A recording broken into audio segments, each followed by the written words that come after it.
get you out of my mind. It's like I feel it for the first time. Been thinking about you all night. I've been searching for this all my life. You're just...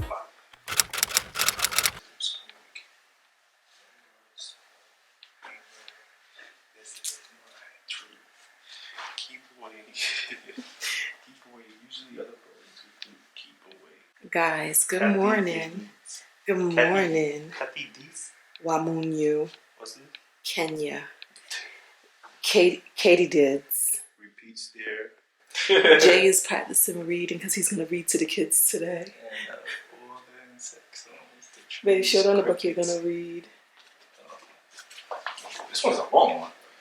Yeah, so he might not read that. Peanut butter and jelly. Uh-huh. How do the dinosaur go to school? Yeah. Brown like me. Yeah, you can read all of these first, and then that can be a last minute thing. But you can talk about the book. You don't always have to read.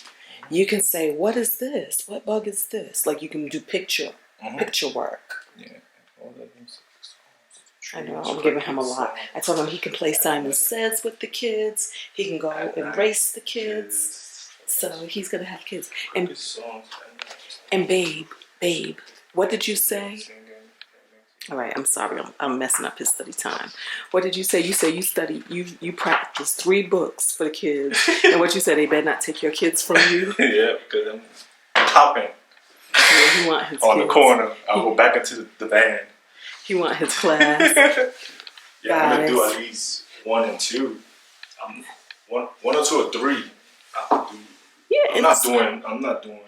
So just stand up for them. Just stand up for yourself. But those I could do 5, 6. You could do anything. Yeah. You see, we did it with 4th graders. We did peanut butter and jelly with 4th graders. Guys, in the meantime, I'm doing a podcast today. Yeah, so we're going to be split up. Is he taking the one that was playing spades with? No, me, Jade, and him are going to do a podcast. All right, let me finish getting ready. We leaving now. They're going off to the schools. Oh, my baby. Jay be taking over. Yeah, don't forget to record. Yes. I should have brought the other camera with me. I had it in my backpack. And then we're here where we'll be doing a podcast, and then they'll be doing teacher development stuff. So, y'all, this is the podcast setup. Hello out there. I am Kwame Alexander, and you are tuning in to the inaugural debut, the first episode of Kenya and America, Making Connections, with Kenya Connect and Kwame Alexander and Friends. Today we are going to be talking about a lot of things that connect us as human beings across the Atlantic Ocean. We are sitting here in the studios of Kenya Connect in Wamunyu, Kenya. Tell us who you are. My name is Jay Jewell. I recently graduated from Columbia College Chicago in audio engineering. I'm from Michigan originally, currently living in Chicago. Wow, so I just realized, Jade, your name. Yeah. Jay Jewell. Yeah. That's the dopest name ever. It's pretty redundant.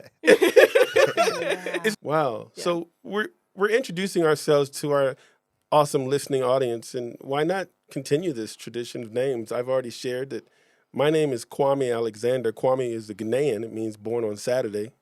Fun fact, I was born on Wednesday. But as I'm here in Wamunyu, my new name is Boya, prayerful. Mm-hmm. So the origin of your name, who named you? How did your name come to be? I think in Kenya, names originates from the season, maybe when you were born, or maybe the time that you're born. And I guess because my name is, I was named after one of my uncles from my mother's side. So I guess mom did it. Very good. My company name is Musila. Musila. Yes, one who shows the way. Oh, will you show us the way today? Yes. Which way are we going? I think we are going on the way of Kacha today. Tinesha, your name is not really Tinesha, is it? Well, here's the thing. All right. My name is Tinesha. Tinesha.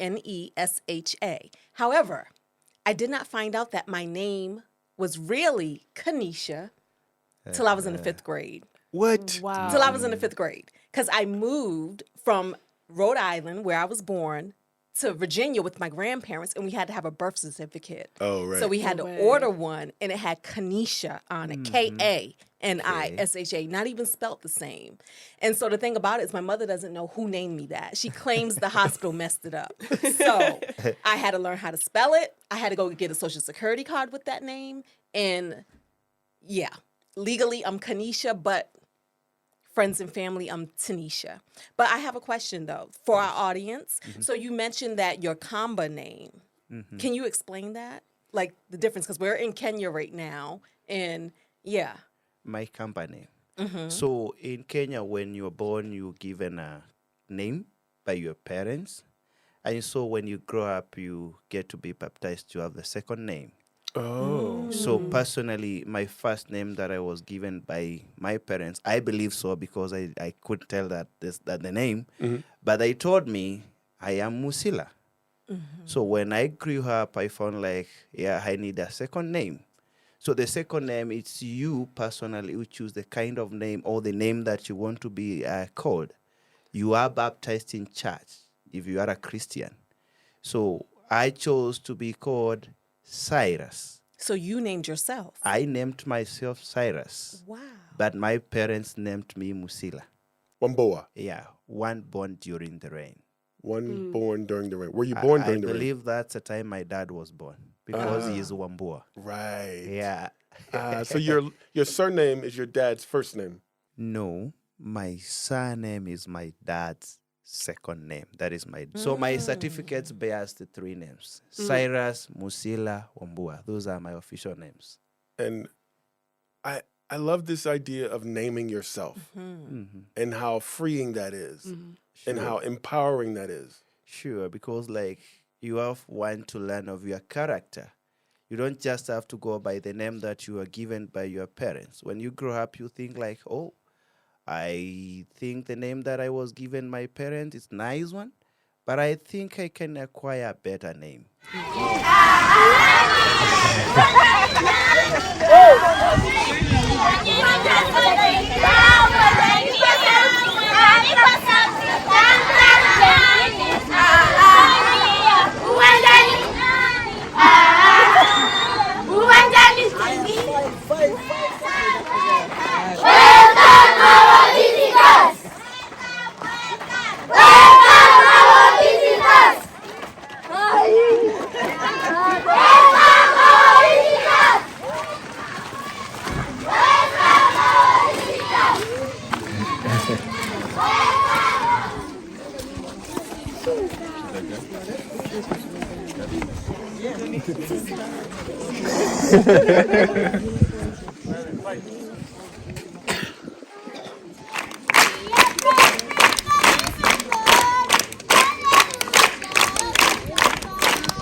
Once again. Good morning, sir. God is good. All the time. And all the time. God is good and that is special. Wow. Yeah, today is a very special day for us.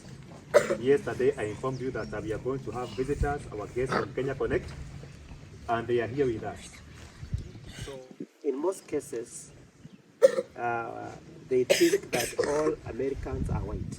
So you have to demystify. Not all Americans are white. So according to them, they are still because they say Wazungu. Wazungu means the white people. Yeah, and I know you'll blend along with them. Yeah. So I want to welcome you so that you can introduce yourselves, and they will be coming to your classes, okay? Would you want to learn with them? Yes! Ah, that is good. That is good. Tiana Mwacha? Mwacha Nge? My name is Jerry, and I write and draw books. And I live in Florida in the United States.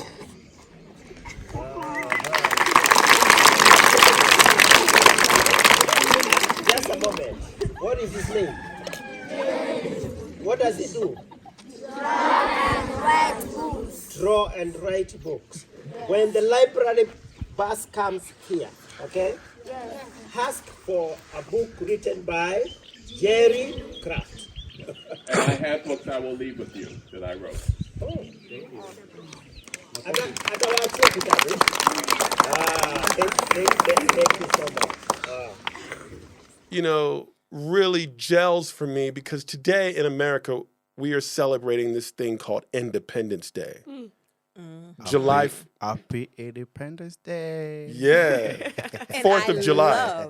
We are here in Africa. Yeah. Right. Oh my God. On the 4th of July. On the 4th of July. And so independence means a lot. Let's get back on track for a second. And Tinesha's going to share with us a few of the words from Frederick Douglass, who spoke about what Jade mentioned, and that is why many Black Americans don't feel that Independence Day represents them. Yeah, so on July 5th, 1852, Frederick Douglass was invited to speak about Independence Day. And so he wrote a speech, all right. He wrote a speech entitled, "What to the Slave is the 4th of July?" Mm-hmm. And in this speech, he says, "The fact is, ladies and gentlemen, the distance between this platform and the slave plantation from which I escaped is considerable. And the difficulties to be overcome is getting from the latter to the former are by no means slight. That I am here today, to me, is an astonishment, as well as of gratitude. You will not therefore be surprised if in no way what I have to say. I invent no elaborate preparation nor grace in my speech with any sounded exordium. With this little experience and with less learning, I have been able to throw my thoughts hastily and imperfectly together and trust that you have patience." And so basically he went on to say that the 4th of July is the birthday of our national independence and of your political freedom. This to you is what the Passover was to the emancipated people of God. It carries your minds back to that day. But for the slave, this is not such. Wow. And so, yeah. Thank you for sharing that. And I got some really sort of lighter topics to talk about, but I want to just deal with one more heavy thing, and that is slavery. As Frederick Douglass referenced in his speech, what is independence to the slave? I wonder, Cyrus, here in Kenya, when you were in school, what were you all taught about American slavery? Well, when I was in school, one of the lessons that we take, that is history and government, we are taught of how it happened before the independence. That the Black people could be captured and maybe would be exported outside the country, even to the states, and they would be used to work in the White Islands, even Kenya. Those were the islands that had been secured for the white people. So basically what we learned, or what we were taught in school about the slavery or the slaves, is that they were captured, and these are the Black people, by the white people, just to go and work for them. Others were even hid in the caves in Kenya. So they could travel across the sea, and the only outlet that they could get to the country is through the caves. And that ensured that there is no way they can travel back to their home, because they can swim all the way across the Atlantic Ocean to Kenya, or to the maybe African countries. Right. So we understand that, like, from what we learn in school, this used to be a very horrible experience to the Black people, just like being taken to a place where you can go back to your home, and at the same time, when you are taken to that place, nobody's taking care of you. You survive. You just survive. Yeah. The elephants. Squashing them. Put them on the floor and mash them.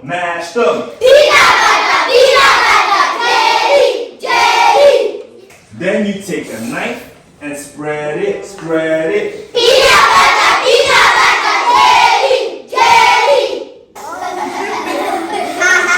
Next you take some grapes and you squish them, squash them. Peanut butter, jelly, jelly. Then you take the sandwich and you eat it, eat it. Peanut butter, jelly, jelly. I join them. That's right.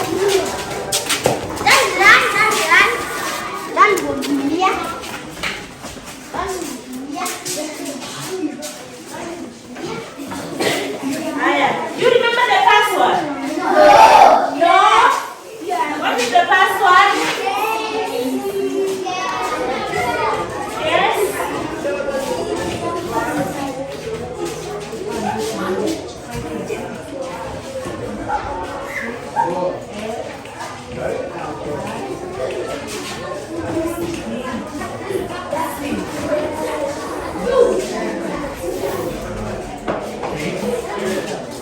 We're talking about food. Oh,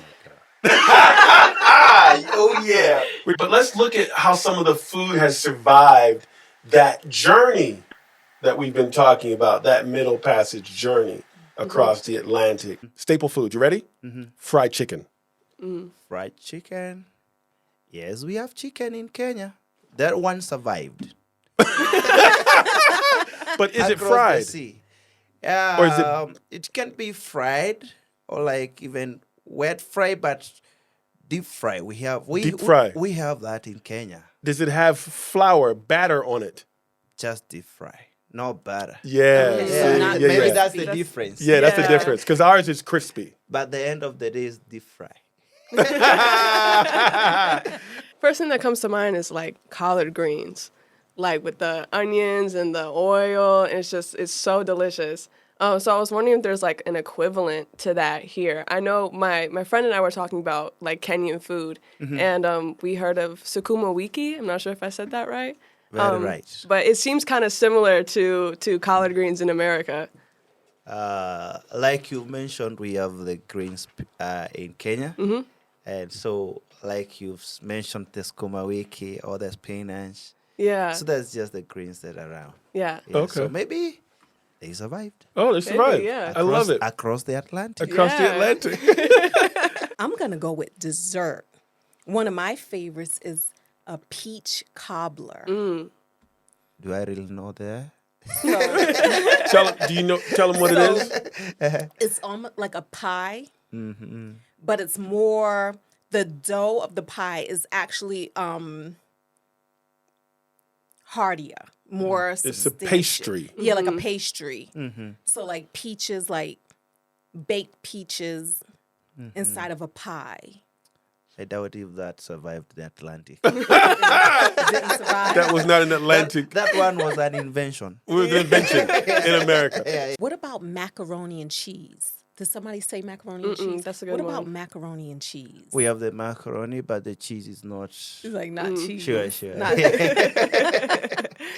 I even remember one time I bought my daughter pizza because that is not one of the common foods here, and like she doesn't like anything that tastes like cheese because they are not used to that. Right. Yeah, so I was like conversing with my daughter. We had that conversation. We liked because they are reading about cheese in the book. On the books, they are having cheese, they are having pizza, but not on the table. So when we went to one of the restaurants, she spotted like a picture of a pizza on pitch on the wall. So I said like, Daddy, I need pizza. And so I told my daughter, I'm sure it's one of the best, but because it has cheese, I don't know if you enjoy. She insisted I need that pizza. So when I bought the pizza, of course, I wanted to make my daughter happy.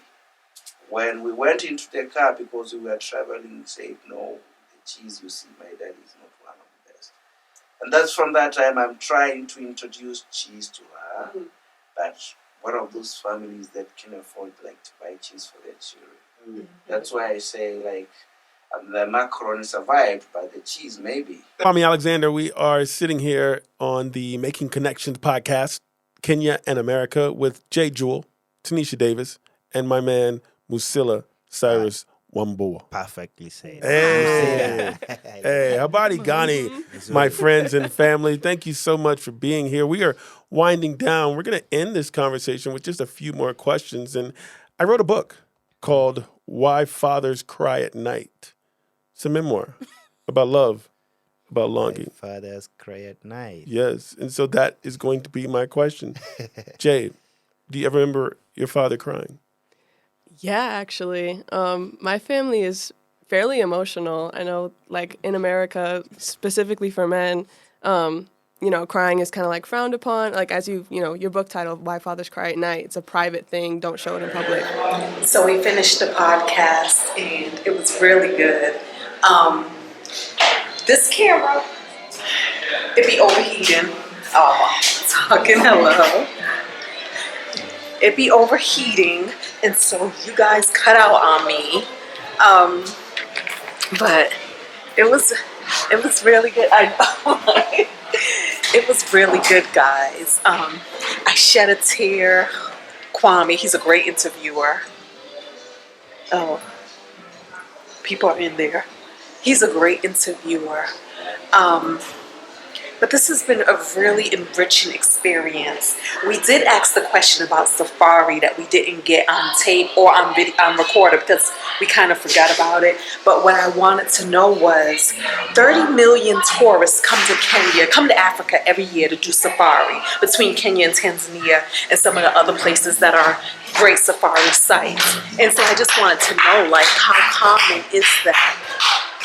So let me come over here.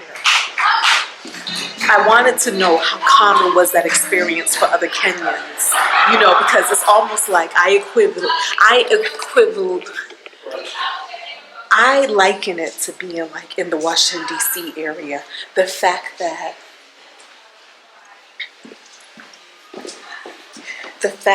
you have Americans who live in Washington, the fact that you have people who live in America and live close in proximity to Washington, D.C., or just America in general, but it doesn't necessarily mean that everybody goes into D.C. to see any of those sites there. Or even the fact that I live in the Washington, D.C. area and I've never been to the White House, even though 1.5 million people visit the White House every single year. So that was just interesting right there in and of itself, because what he was saying is that not a lot of people go, because it's expensive. It's expensive to do safari, but a lot of Kenyans go. He did say that he and his family go at least once a year. I'm finding a hard time finding a spot to talk to y'all. Yeah, so that was pretty interesting, and it made a lot of sense. Because up next on our journey, we will be going to safari.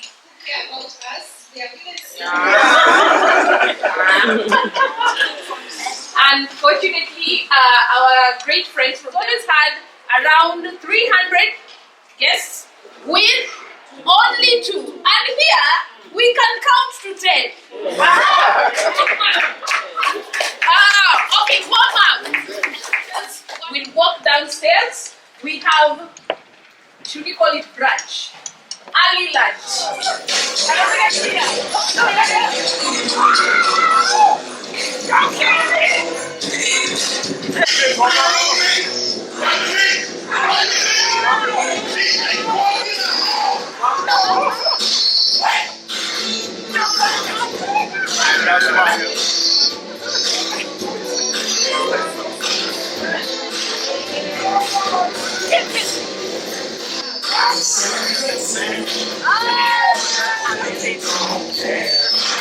That's not alright.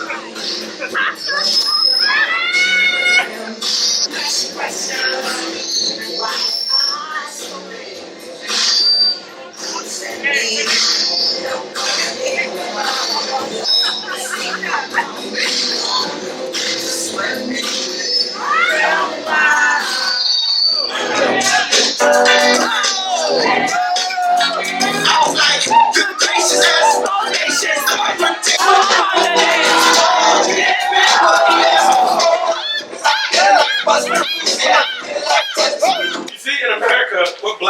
Americans do after we work a hard day. Okay. Maybe you are going to introduce us to that culture. And then yeah. For you to get the swag, you have to say your name in Kikamba. I am Mwakali. Mwakali. Oh. Yeah.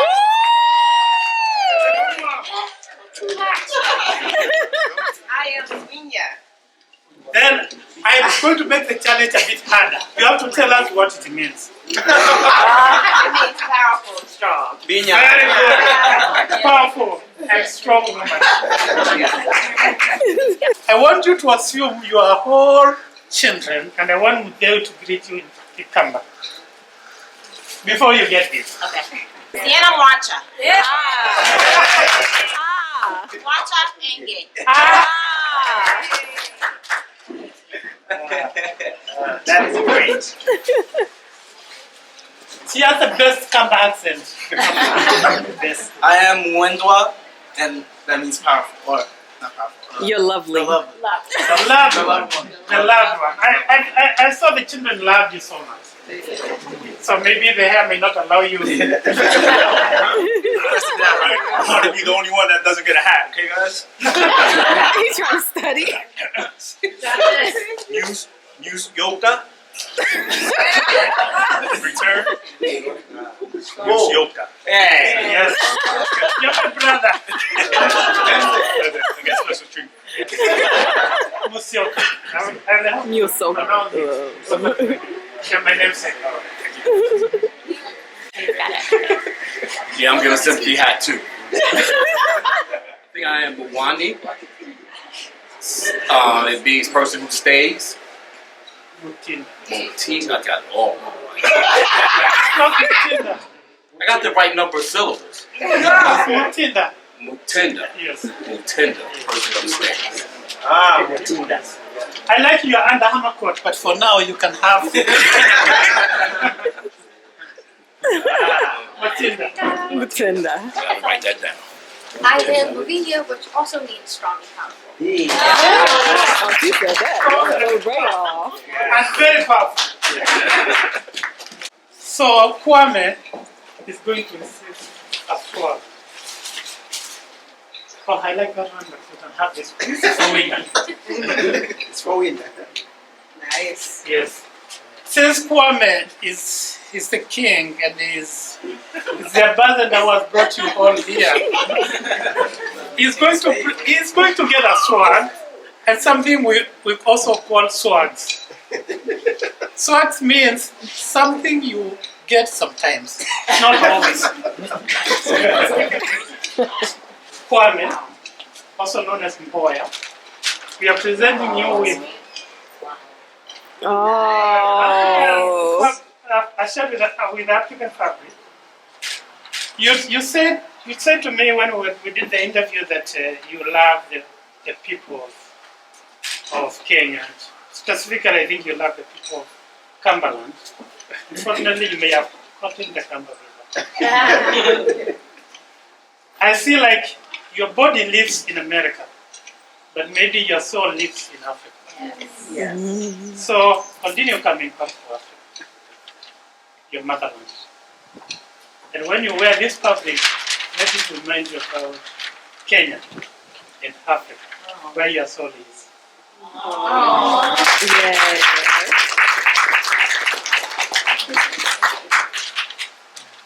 Faith and James and Cyrus and Esther and each of you, thank you so much for welcoming us, for making us feel at home.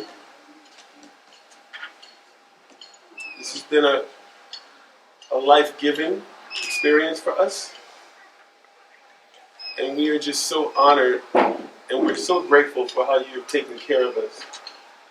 We feel like we have come home and you have welcomed us with gifts and food and a place to share. And we just love each of you for this. We will come back again and again. Kenny has traveled with me the most. Kenny, do you want to end by saying anything? This time is always emotional. Someone said, I think you said, that Kwame's body is in the U.S., but his soul is here in Africa. I believe that our bodies are in the U.S., but our souls belong to Africa. We belong here. Our spirits belong here. Our fathers, our forefathers, our foremothers, our children belong here. And what an occasion, and I can't let this go past, that we are in Africa while our country celebrates our day, to which we have never seen full independence. But today is what independence feels like. This is independence. And before we go, Faith and James or Faith, whomever, can you tell us what we can do practically, tangibly, from our pockets to help fund? What can we offer? Is there a monthly subscription? Just give us some options that we can take back and discuss amongst ourselves, and be very specific, if you wouldn't mind. Something simple, but something that also helps with the mission that brought you here. Would ask you to adopt several steps, or book steps, as you saw. Jerry, we have one for you. We have one for Kwame. As a group, you may decide how many steps you want to adopt. A step costs for $1,000. Only 1,000? Yes. That's it? Yes, that's it. So we have so many steps up here. So just decide how many steps you wanna adopt, and you can decide which books you wanna put on those steps. And as Kenya Connect, we will remember you for. I can't get you out of my mind. It's like I feel it for the first time. Been thinking about you all night. I've been searching for this all my life. You're just my type. I've been